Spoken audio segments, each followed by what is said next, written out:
విషయం సుజాత గారు వర్కౌట్ అయ్యిందా ఈరోజు ధర్నా అనే అంశం, ఆయన ఢిల్లీ వెళ్ళిన అంశం ఆయన అనుకున్నది అనుకున్నట్లుగా అవుతుందా? ఖచ్చితంగా అవుతుందండి. ఒకటి, జగన్మోహన్ రెడ్డి గారు ఈ రోజు బీజేపీకి డెఫినెట్ గా 2019 నుంచి 2024 వరకు అన్కండిషనల్ గా ఆయన సపోర్ట్ ఇవ్వడం జరిగింది బీజేపీ పార్టీకి. అదేదో వైసీపీ పార్టీకి మేలు జరుగుతుందని కాదు, ఖచ్చితంగా రాష్ట్ర ప్రయోజనాల కోసం మాత్రమే సపోర్ట్ ఇవ్వడం జరిగింది. కానీ వీళ్ళు బీజేపీ పార్టీని అడ్డం పెట్టుకొని ఎన్నికలకు ముందు ఏ రకంగా అధికారుల్ని మార్చి, అదే విధంగా వైసీపీ కార్యకర్తల మీద, లీడర్స్ మీద కేసులు పెట్టి పూర్తిగా ఎలక్టోరల్ సిస్టమ్ ని బీజేపీ తన చేతిలోకి తీసుకుందో దేశం మొత్తం చూసిందండి. ఈ రోజు దేశం మొత్తం చూసింది ఏ రకంగా ఐఏఎస్లు మార్చి, ఐపీఎస్లు మార్చి, కేవలం వాళ్ళ అనుకూలమైనటువంటి ఆఫీసర్లను వేసుకొని అధికారంలోకి రావాలని ఎన్ని తాపత్రయపడిందో ఈ రోజు బీజేపీ పార్టీ దేశం మొత్తం చూసింది. కానీ 40% ఓటింగ్ బీజేపీ పార్టీకి వచ్చింది. అదే విధంగా ఈ రోజు ఓట్ ఫర్ డెమోక్రసీ కింద తీసినటువంటి సర్వేలో దాదాపు 49 లక్షల ఓట్లు గల్లంతైనట్లుగా ఆంధ్రప్రదేశ్ రాష్ట్రం నుంచి తెలిసింది. మాకు దీని నుంచి సరైనటువంటి సమాధానం కావాలి. అలాగే చంద్రబాబు నాయుడు, లోకేష్ ఎలక్షన్స్ అయిపోయిన వెంటనే ఎక్కడ దాక్కున్నారో తీస్తే వీళ్ళు ఏ రకంగా ఈవీఎంలు మేనేజ్ చేశారనేది తెలుస్తుంది బయటికి. ఈవీఎంల ద్వారా గెలిచినటువంటి ఈ పవన్ రాజకీయాలకి తెరలేపారు. సుజాత గారు వినాలి, ఎక్కడ దాక్కున్నారని మీ అనుమానం? ఏదైనా డేటా ఉందా? ఏంటి మీ అనుమానం ఏంటి చెప్పండి. ఇస్తారండి, నెమ్మదిగా అయినా నిజాలు బయటకు వస్తాయి. నెమ్మదిగా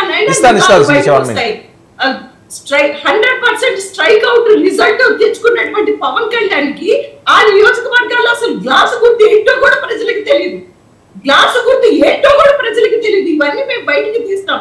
ఈ రోజు వచ్చింది కదా, మీరు చూసిన ఓట్ ఫర్ డెమోక్రసీ అనే దాని మీద వాళ్ళు తీసినప్పుడు 49 లక్షల ఓట్లు గల్లంతైనాయి అని చెప్పేసి ఈ రోజు న్యూస్ వచ్చింది. సో దాని మీద రేపో ఎల్లుండో మీరు ఖచ్చితంగా డిబేట్ పెడతారు, ఖచ్చితంగా మాట్లాడుకుంటాం. కానీ ప్రజలందరికీ తెలుసు ఈవీఎంలు మేనేజ్ చేసి గెలిచారు వీళ్ళు ప్రజలకి సూపర్ 6 అనేది ఖచ్చితంగా చెయ్యరు. ఏమంటే మీరు అమ్మఒడి అనేది ఈ రోజు బళ్ళు తెరిచి 2 నెలలు అవుతుంది.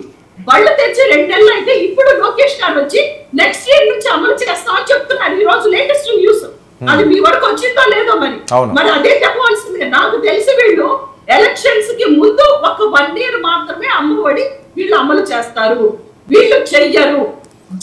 చేయకపోతే ప్రజల్లో మీకే మంచి కదా, మీకే ప్లస్ అవుతుంది కదా. ఒక్కటే పాయింట్ చెప్తాను. జగన్మోహన్ రెడ్డి గారు 2019లో ప్రమాణ స్వీకారం చేసే నాటికి ఖజానాలో ఉన్నది 100 కోట్లు.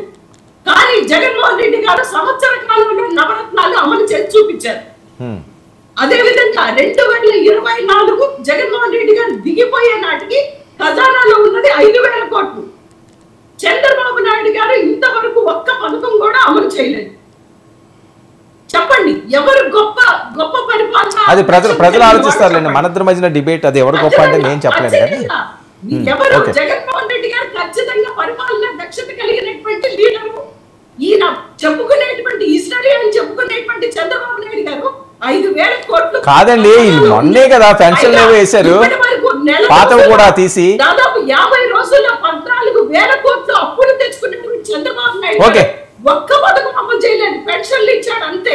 మరి అది పథకం కాదా? బకాయి పడ్డ పెన్షన్లు మాత్రమే ఇచ్చాడు, ఇంకేం ఇవ్వలేదు. పోన్లేండి, మీ దగ్గర ఉన్న బకాయిలే ఆయన తీర్చారు కదా. కాదండి, మీ బకాయిలే కదా అవి. సంవత్సర కాలంలో నవరత్నాలు పూర్తిగా అమలు చేశారు. ఓకే శిరీష గారు 1 మినిట్. పద్మ గారు, ఈవీఎంలతో గెలిచారట, మొత్తం వాళ్ళ దగ్గర ప్రూఫ్స్ ఉన్నాయి.